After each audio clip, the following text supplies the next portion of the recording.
አርእስተ ዜና SLL 360 የተባለ ድርጅት ለመቀለና ለአይደር ሪፈራል ሆስፒታሎች ለህፃናት ህክምና የሚውል የህክምና ቁሳቁስ ድጋፍ አበረከተ።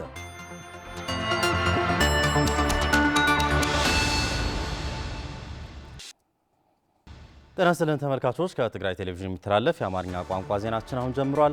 ከዜናዎቹ ጋር በእምነት ሰለሞን ነኝ። በቅድሚያ SLL 360 የተባለ ምግባረ ሰናይ ድርጅት ለአይደር ሪፈራል ሆስፒታልና ለመቀለ ሆስፒታል የሚውል የህክምና ቁሳቁስ ድጋፍ አበረከተ። የተደረገው የህክምና ቁሳቁስ ድጋፍ በዋናነት ለህፃናት ህክምና የሚውል በመሆኑ ይህም በአሁኑ ሰዓት በትግራይ ባለው 30% የጨቅላ ህፃናት ሞት ለመቀነስ አጋዥ መሆኑን የጤና ባለሙያዎች ገልጸዋል። ለገብረ መድህን ተወልደ መድህን ዘገባ ፍርቱና ገብሩ። በትግራይ በመድኃኒትና በህክምና ቁሳቁስ እጥረት ምክንያት የጨቅላ ህጻናት ሞት 30% መድረሱ የጤና ባለሙያዎች ይገልጻሉ። ይህ ችግር ለማቃለል SLL 360 የተባለ ፕሮጀክት ከመቀለ ዩኒቨርሲቲና ከሌሎች አጋር ድርጅቶች ጋር በመተባበር በ18 ሚሊዮን ብር ለአይደርና መቀለ ሆስፒታል የህክምና ቁሳቁስ እንዳስረከበም የፕሮጀክቱ አስተባባሪ ዶክተር ኪሮስ ወልደገሪማ ይገልጻሉ። ራይስ ዩኒቨርሲቲ SLL 360 ፕሮጀክት SLL 360 ተቋም ፕሮጀክት ይዞ በኢትዮጵያ በጨቅላ ህጻናት የተጠቁ 5 ቦታዎችን መርጧል። ከነዚህም አንዷ ትግራይ ነች። በአራት የትግራይ ቦታዎች ስልጠና በመስጠት አሁን ደግሞ ለመቀለና ለአይደር ሪፈራል ሆስፒታል ድጋፍ እየሰጠ ነው። ድጋፉ ወደ 18 ሚሊዮን ብር የሚገመት ለጨቅላ ህጻናት ሞት ለመቀነስ የሚያግዙ የህክምና ቁሳቁስ ናቸው። ተረክበናልም። በትግራይ ጦርነቱን ተከትሎ የጨመረው የጨቅላ ህጻናት ሞት በግማሽ ለመቀነስ የተያዘው እቅድ ለማሳካት መንግስታዊና መንግስታዊ ያልሆኑ ተቋማት የበኩላቸውን ሚና እንዲጫወቱ ዶክተር ኪሮስ ጥሪ አቅርበዋል። ሁሉም ሚሊኒየም ዲቨሎፕመንት ጎል ዳርጋ የሚሊኒየም ጎል የምንለው አለ። በዓለም የእናቶች ሞትና የጨቅላ ህጻናት ሞት ለመቀነስ የተያዘ እቅድ ነው። በዚህ የሰራንበት ነው። ሆኖም የጨቅላ ህጻናት ሞት ግን በጣም ከፍተኛ ነው። ከ1030 የሚሆኑ ህጻናት ይሞታሉ። ይህ በጣም ከፍተኛ ቁጥር ነው። በበለጸጉ ሀገራት 5 ብቻ ነው የሚሞቱት። እኛ ጋር ግን 30 ነው የሞቱብን ያሉ በጣም ከፍተኛ ነው። ስለዚህ ከፍተኛ ስራ ሰርተን የህክምና ቁሳቁስም እየተሟላልን ስለሆነ የሞት ቁጥር በግማሽ ለመቀነስ እንጥራለን። ይህ ድጋፍም ትልቅ ጥቅም አለው። ድጋፉን የተረከቡት የመቀለ ሆስፒታል ሜዲካል ዳይሬክተር ዶክተር ጌታቸው ኪሮስና የአይደር የህፃናት ክፍል አስተባባሪ ዶክተር ኃይለ ማርያም ጸጋይ ድጋፉ በህክምና ቁሳቁስ እጥረት ምክንያት እየሞቱ ላሉ ጨቅላ ህጻናት ቁጥር ለመቀነስ አጋዥ መሆኑን ይናገራሉ። ከ11 አይተማት ማለት ነው። መሰረታዊ የጨቅላ ህጻናት ሞት የሚያስቀሩ 11 የህክምና ቁሳቁሶች ተሰጥቶናል። መቀለ ሆስፒታል የጨቅላ ህጻናት ክፍል አለን። ሆኖም የተሟላ የህክምና ቁሳቁስ የለንም።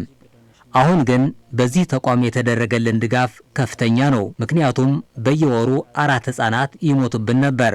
አሁን ግን እነዚህ ቁሳቁሶች ስለተሟሉልን በጨቅላ ህጻናት ሞት መቀነስ ትልቅ ለውጥ እናመጣለን። ደቂሶም ዝሕከሙ እንጥያት ዘገልግል ናይ ሕክምና ጨቅላ ህጻናት ተኝተው የሚታከሙበት የህክምና ቁሳቁስ፣ የደም ምርመራ ውጤትና ሌሎች በውጭ ነበር የሚመረመረው። አሁን ግን ተረክበናል። ዘመናዊ ቁሳቁስ በመሆኑም የጨቅላ ህጻናት ሞት ለመቀነስ ትልቅ አስተዋጽኦ ይኖረዋል ብለን ነው የምናስበው። እንደነዚህ ያሉ ድጋፎች ወደ ሌሎች የትግራይ ጤና ተቋማት ለማዳረስ ተጨማሪ ድጋፎች እንደሚያስፈልጉ የጤና ባለሙያዎቹ ጠቁመዋል። ማሽላን በተለያየ መንገድ በማዘጋጀት የአመጋገብ ስርዓታቸውን ለመቀየር የሚያስችላቸውን እውቀት እንዳገኙ የተለያዩ የትግራይ የሰሜን ምዕራብ ዞን አርሶ አደሮች ገለጹ። የተገለጸው በማህበራዊ ረድኤት ትግራይ አዘጋጅነት ማሽላን ማዕከል ያደረገ የምግብ አዘገጃጀት በሽረ እንዳስላሴ ከተማ በተካሄደበት ወቅት ነው። ለመለስ አባዲ ዘገባ ብርቱካን ጌታዬ።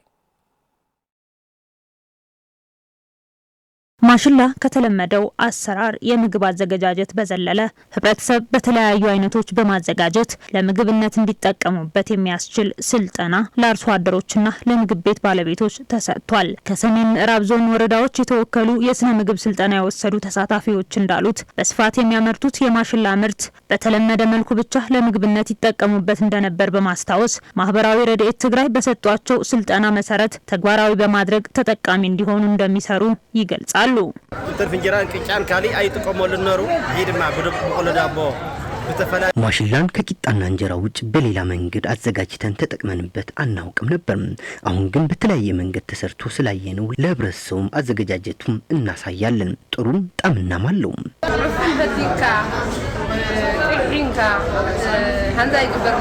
ከአሁን በፊት በተለመደው መንገድ አዘጋጅተን እንደ ንባብሮት ያደረግን እንጠቀም ነበር። ካሁን በኋላ ግን እዚህ ባየነው መሰረት አዘጋጅተን ለመመገብና ለሌሎች ለማሳየት ዝግጁ ነን።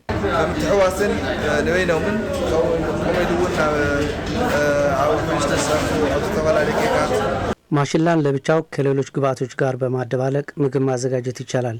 በቀጣይም ማሽላ ወደ ሌሎች አካባቢዎችና ወደ ውጭ የሚላክበት መንገድ ለማሳደግ ነው ዋና ሀሳባችን።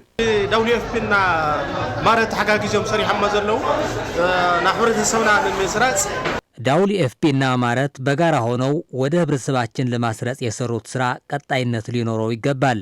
ጣዕሙ መጠኑና ለመመገብ የሚጋብዝ ጥሩ መዓዛ ያለው ነው። ከስንዴና ሌሎች ግብዓቶች ጋር እየጨመርክ የአመጋገብ ስርዓታችንን በማሻሻልና ህብረተሰባችን ካሁን በፊት ሲያደርገው ከነበረ በተለየ መልኩ ለኬክ፣ ለዳቦ አዘጋጅቶ ለመመገብ እንደሚቻል አያውቁም ነበር። ካሁን በኋላ የግብርና ባለሙያዎች ግንዛቤ ለመፍጠር እንሰራለን። በአብዛኛው ለጤናም ጠቃሚ ነው። በማህበራዊ ረድኤት ትግራይ የእርሻና የተፈጥሮ ሀብት ዳይሬክተር አቶ ደስታ ኃይለ ሚካኤል የሚሰሩ ብዛት ያላቸው የምግብ አይነቶች ለህብረተሰብ በማስተዋወቅ ተጠቃሚነታቸውን ከፍ ለማድረግ እንደሆነ ያስረዳሉ።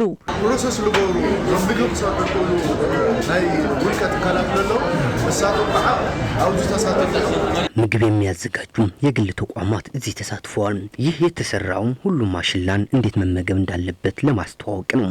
እዚህ በምስሉ ከምታዩት ምግብ ማሽላ ለብቻውና ከሌሎች ግብዓቶች ጋር ተደባልቆ የተሰራለ።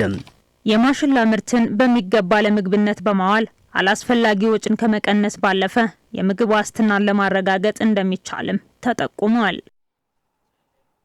ተመልካቾች ዜናዎቻችን አብቅተዋል። ስለተከታተላችሁ እናመሰግናለን። ሰላም።